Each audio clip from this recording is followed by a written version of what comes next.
1996 or in 1997, I turned and twisted my back and I was in back pain. And so I did what was normal. I went to the doctor and the doctor sent me to some physical therapists. And so I did physical therapy and I did medication and that didn't seem to be helping. I went to a chiropractor and then another one. And through it all, I ended up still having back pain. And so someone recommended this book by Dr. John E. Sarno called Healing Back Pain. And I got the book and I read it and started to do what it told me to do. Now, there were a lot of things in there, but what I remember from that book is that it said, go about your business as if you have no back pain. You know, when you walk, don't walk like, oh, okay, I got to be sure that I'm not twisting this thing to make it worse, or I have to walk slow. So just walk normally, go about your business. Don't be really talking about it to people. Don't be thinking about it. Just go through your life as if it's not there. And I started doing that, and lo and behold, I healed my back pain. That's not a story that is foreign to us in New Thought. Phineas P. Quimby, he's in our lineage, and he had a similar experience. He had tuberculosis, and one of his friends said, well, why don't you go out in the carriage and take a drive? He thought that might help because what the doctors of the day had been doing, it nearly killed him. So he went out, and somewhere along the lane, the horse faltered and really wasn't able to get home. So he ended up getting down out of the carriage, this guy with TB, and taking the horse by the halter and then leading it all of the way home. Well, the next day he woke up and he felt well, healed. And he racked his brain saying, gosh, what was it? Was it the air? Was it the carriage? Was it the horse? What was it? And what he came down to was this. He said, my mind accepted that I was a well person. And that's what healed the body. It accepted that because I did what only a well person could do. Now, Quimby, that changed his life, and it changed the lives of many others because he ended up teaching Mary Baker Eddy, who was teaching Emma Curtis Hopkins, who ended up teaching Ernest Holmes, our founder. See, there's a long line of people understanding that what we believe and what we hold in our mind is very powerful in expressing in our body, and whether we're seen as whole or whether we're seen as infirm. So how are we doing on this thing since it's in our lineage? Or are we experiencing those kind of healings today, just for the mental sense? I think most of us are relying more and more on doctors. Something's wrong, we go to the doctor. And I'm not saying don't go to the doctor, but I'm saying there is a real healing force that is in our makeup. Wayne Dyer, in his book, The Power of Intention, and a lot of this material comes from it, says every single person on the planet has within them the potential to be a healer. So do you believe it? Do you believe you're a healer? See, I think that that in order to do that, we have to decide that we're going to be healed ourselves. And in order to do this, we have to align ourselves with what Dyer calls the power of intention. Now, this power of intention, it's a field. It's an energetic field, and it is wholeness itself. It is love, it's kindness, it's always present, everywhere present. There's nowhere where it's not. Is this sounding a little bit like God?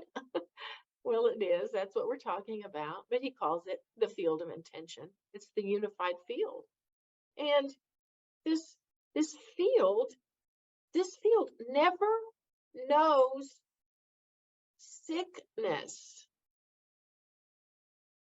It doesn't know that. And so if it never focuses on what's wrong, on what needs to be fixed, it doesn't know that.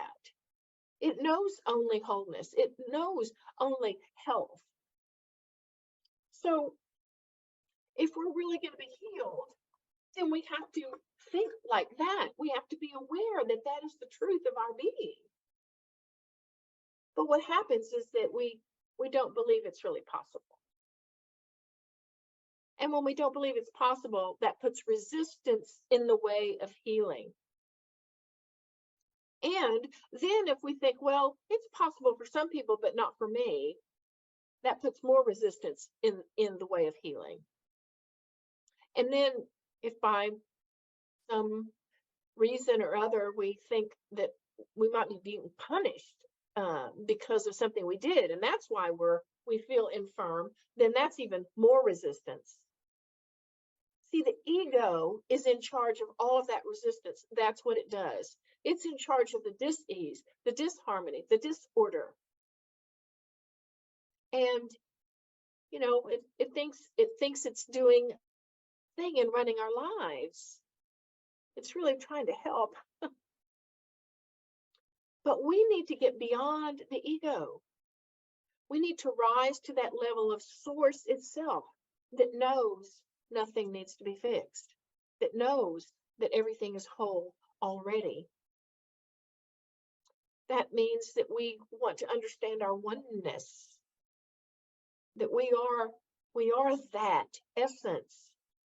We don't just pray to a presence. We are the presence we end up praying to. We're it. It's us. Now, we might be saying, well, I work a lot on that already, on that oneness. But maybe we're thinking about oneness more than we're being the oneness. There's a difference. David Hawkins, in his great book, Power versus Force, talks about those very enlightened beings who healed, just their presence healed. People like Jesus, St. Francis of Assisi.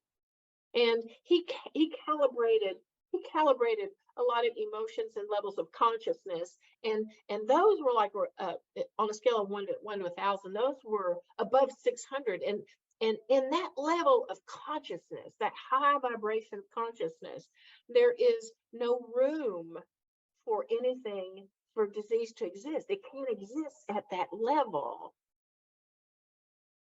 See, the disease and the disorder is based on something else, and it's at a much lower level. It calibrates lower. But we don't have to be at the level of Jesus or St. Francis in order to heal, because really what we need to do is just change our minds, change our consciousness. That's another thing that David Hawkins found in his studies, was that people who have these spontaneous healings of things that were like very serious and spontaneous healings, that it all involved a big change in consciousness, a change. And when that happens, then whatever it is that's attracting that illness to us, to keep it in our energy field, that's no longer able to stay there when we have such a huge shift in consciousness. And we know, we're talking about consciousness and energy, and we know that energy also has to do with what we're holding in the body. We're energy, everything's energy, and energy is meant to flow. And so when it doesn't flow, like say energy is not really flowing right here in my arm, it gets stuck, somewhere. Well, then that's going to result in pain. And if I can't get it to flowing, then in a little bit it might become chronic pain. And if I still don't do anything to get the energy flowing, and it still keeps bunching up there, then it may even turn into something like cancer or worse. So energy is meant to flow, and that's why the practices that I often talk about, like the central channel breathing and those things, they're designed to get us to move the energy in and through our body. And if we can align that with our consciousness, with our higher consciousness, and let the higher consciousness move in and through the body, then we are being that higher level of consciousness. So some people might be saying, well, Jean, that's well and good, but That's kind of woo-woo out there. You know, give me something solid. And there's a lot that's solid around healing. Lynn McTaggart, she wrote a book called The Field, but she did a lot of research in hard science into healing and the power of intention with healing. Um, and in that book, there's several things that were several conclusions they came to. One of them was that everybody can be a healer. Everybody. I mean, some healers are maybe more talented, but everybody can do it. What it takes is us releasing the fear and focusing on the energy of source that we are, that pure energy of source, releasing the fear. And this, if we're really bought into the current healthcare system, this might be difficult to do because they're based in fear. They're based in fear. They promote the fear of the diseases, and all the ads that you see on TV. It's about this thing or that thing. It's gonna get you, you know. So, but we need to release fear in order to let the real healing capacity that's ours flow like it wants to flow, like it's meant to flow. Okay, so another finding that she had was that most authentic healers, they put out their attention and uplift the person they're healing, but then they kind of step out of the way and let this divine energy flow. Let the divine energy do the work. We know that it's not the healer per se that's doing the healing. It's this divine energetic flow. It's like if you cut your hand, it's going to heal by itself. Well, that's not because you thought heal. No, it's just nature itself heals. This power of intention, this field of intention, the unified field, that's one of its qualities, is to heal, to bring things back in balance, bring things back in order. It does that. And so the healer, they just uplift the person in their consciousness so that the natural healing ability of the body can do its work. Well, this is also very against what you're going to see most likely if you go to the doctor. And I'm not saying don't go to the doctor. I'm not saying that. But I'm saying just watch, because when we go to the doctor, I've gone to doctors and I've told them, oh, I'm also doing alternative healing things. And they look at you sort of like, oh, this is a very ignorant person. Or they totally discount what you're doing. It's like, well, if you want to spend your money on that. But what they believe is that medicine does the healing. The medicine, that's what does the healing. But it's like Dr. Sue Morter says, it's like we don't have a headache because of the lack of aspirin in our bodies. Really, the healing is the natural progression, the natural flow of this dynamic energy presence that we are. That's what does the healing, not a chemical in a little pill. Kind of funny, isn't it? How we've learned to even tell ourselves that that's what does the healing, instead of the divine source, the divine nature. It heals all. I mean, look, you can look at the trees that were so damaged with the ice storms, and they're coming back. That's that power. That's that power of intention, the power of healing. It's how the universe is. But we have to remove our thoughts of resistance. So another conclusion that Lynn McTaggart came to was that it didn't seem to matter what method the healer used in trying to heal. I mean, you could use a picture of a Christian saint, or a Kabbalist energy pattern, or perhaps even a Native American spirit or a totem of some kind. There were all sorts of ways that people healed. and things that they focused on in order to do this. It doesn't matter. What matters is that the intention for 100% wholeness is there, for total alignment with that one spirit, that one essence, that one presence, that field of intention. Total alignment with it.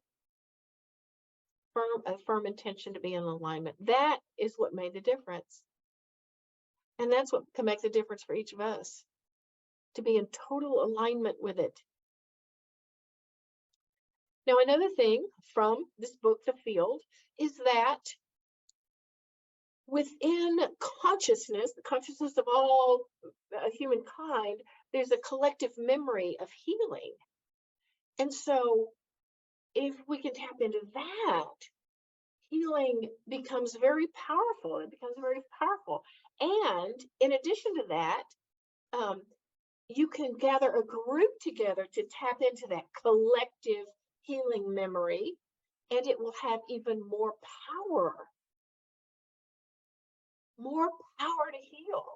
Now, this, we could tap into that, and on even just within our group, we could tap into it and work on healing things that you might think are larger than each of us. Things like AIDS or smallpox, flus, cancer, even COVID. Just by tapping into that collective healing memory and all holding the same perfection. See, some of us might be stuck in saying, oh, not COVID. Ooh. But why not? It's not what's real. What's real is the presence. And the presence knows nothing of illness.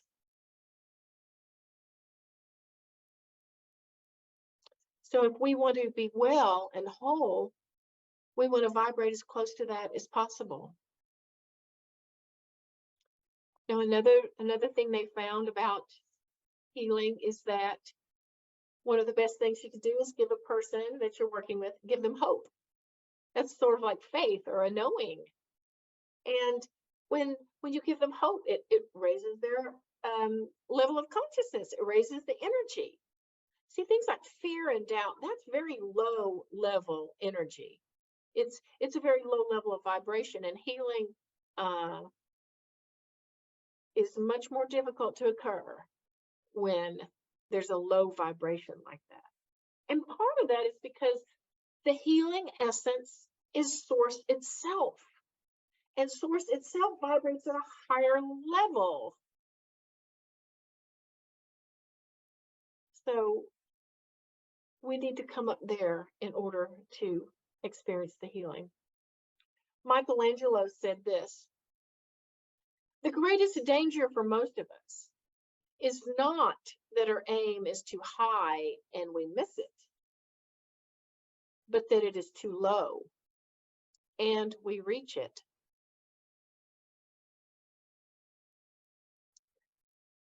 So I have some tools for us today to optimize our capacity to heal.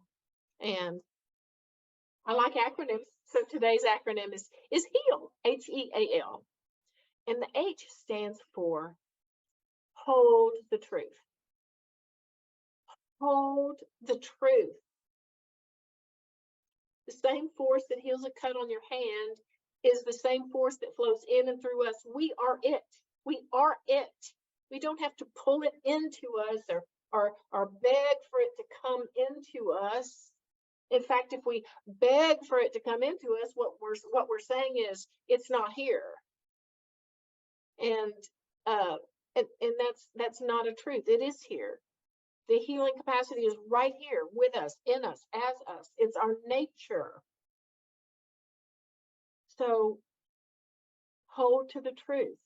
Know that it's who we are. Allow this vibrant health to flow in and through us. But it means releasing any form of resistance we have. So those thoughts we have like about now, right? Oh, flu season is upon us. Or, gosh, I wonder if COVID's going to go through a new strain this this winter, or gosh, cancer's in everything, everything you eat, or the one that plagues me is I'll never be able to lose this weight. All these thoughts, these are low energy thoughts. They're not holding the truth. They're holding something that's other than the truth about myself, about my own energetic being. So instead, we say things to ourselves like, I want to feel good. I intend to feel good. I'm aligned with this one source that knows all wholeness, knows all perfection. I'm aligned there. We hold the truth. That's the H. So the E in HEAL stands for elevate your energy. In any way you can do it, elevate your energy, whether it's, okay, I'm going to express gratitude all day long and for everything I see. That's a good one. Of course, a lot of the things that I do have to do with the energy body, which really is what we are. and so instead of thinking of ourselves as a physical body, we think of ourselves as an energetic presence. We know that, okay, this body doesn't end right here, it extends out here. I'm this energetic presence. And some of it's more compacted than others, and that's why we can see it. But I'm this energetic presence that's continually flowing. We identify as a higher level of who and what we are. We elevate our energy, not only in our mind, but also in our physical bodies. And that's why the breath exercises are so powerful, and also things like yoga, mind-body connection, because it puts us in those sacred geometries where the energy flows in the manner it's meant to flow. So elevate your energy. That's the E. Now the A in HEAL stands for access the healer within. Access it. It's there. We just need to surrender to it, which means getting the ego out of the way and surrendering to what's already there.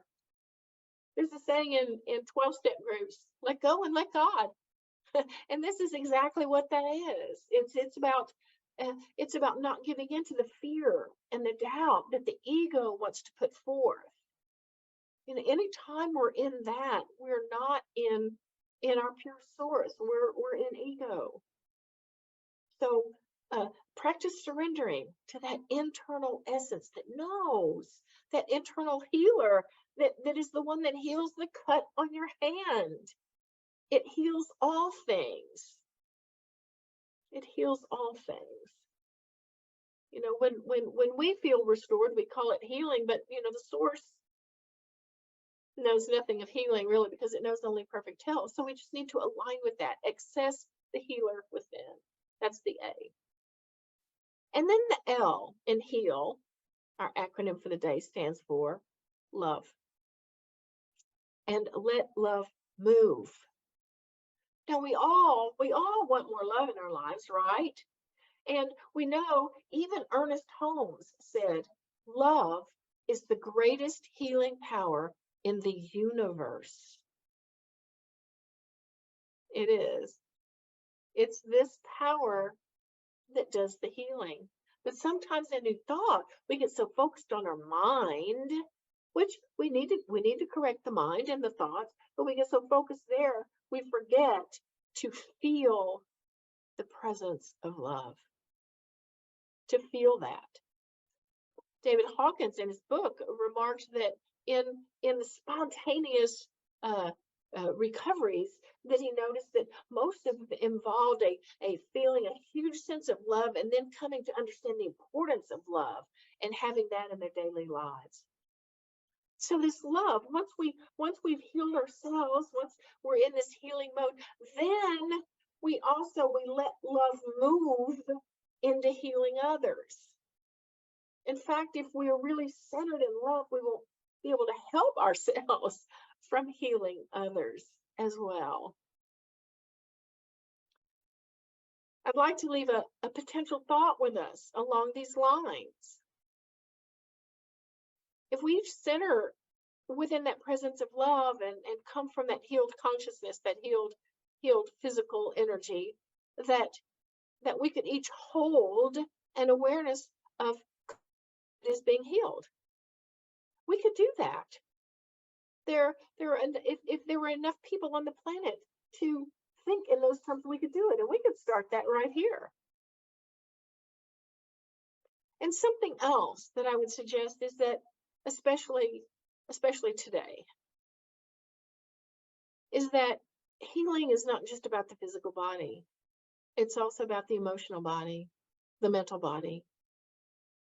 And so we could all hold, as Reverend Rainbow mentioned at the beginning of the service, we could also hold our brothers and sisters in the Middle East in a knowing of peace, of harmony, of well-being, of goodness.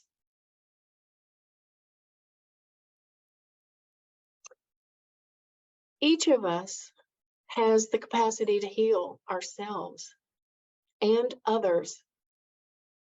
It's what we're made up of. And the question is, how much resistance will I release in order to do that?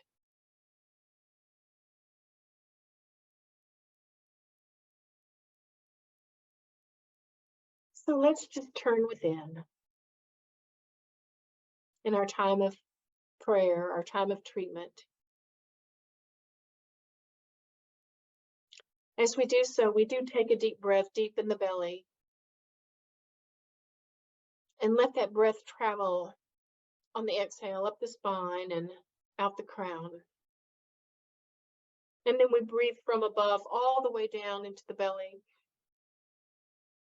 and out through the root and down into the earth.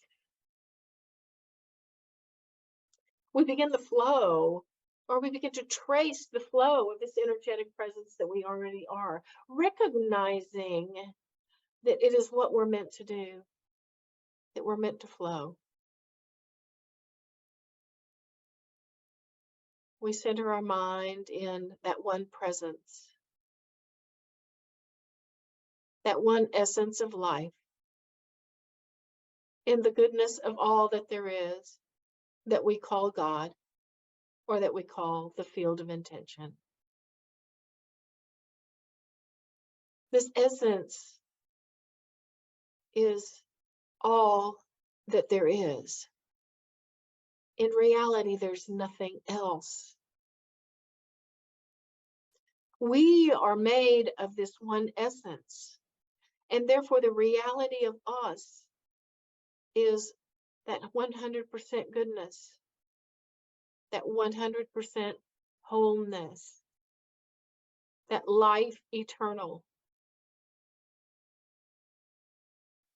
Within this, we have power to heal. We have the power to declare a thing and have it so. And this morning we declare that I am more than what the ego or the medical establishment wants to tell me I am. I am more than that. I am the very life of God itself, unimpeded, whole, made of light, found in love. This is the truth of my being. It is the truth of every being, and I see it now.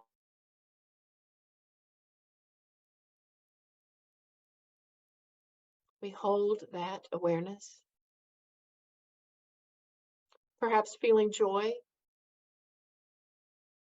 perhaps feeling just a sense of goodness or of love welling up in our heart.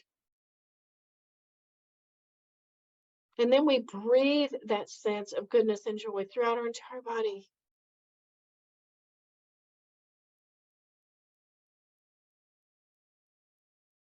We are the messengers of light. We are the messengers of love. It is ours to do because we're here, because we're the ones that are here.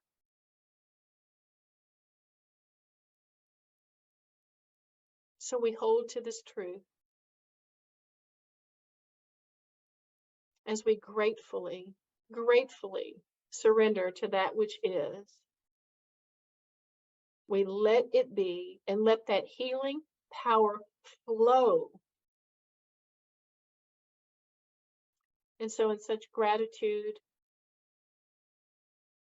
we release this into that beautiful law,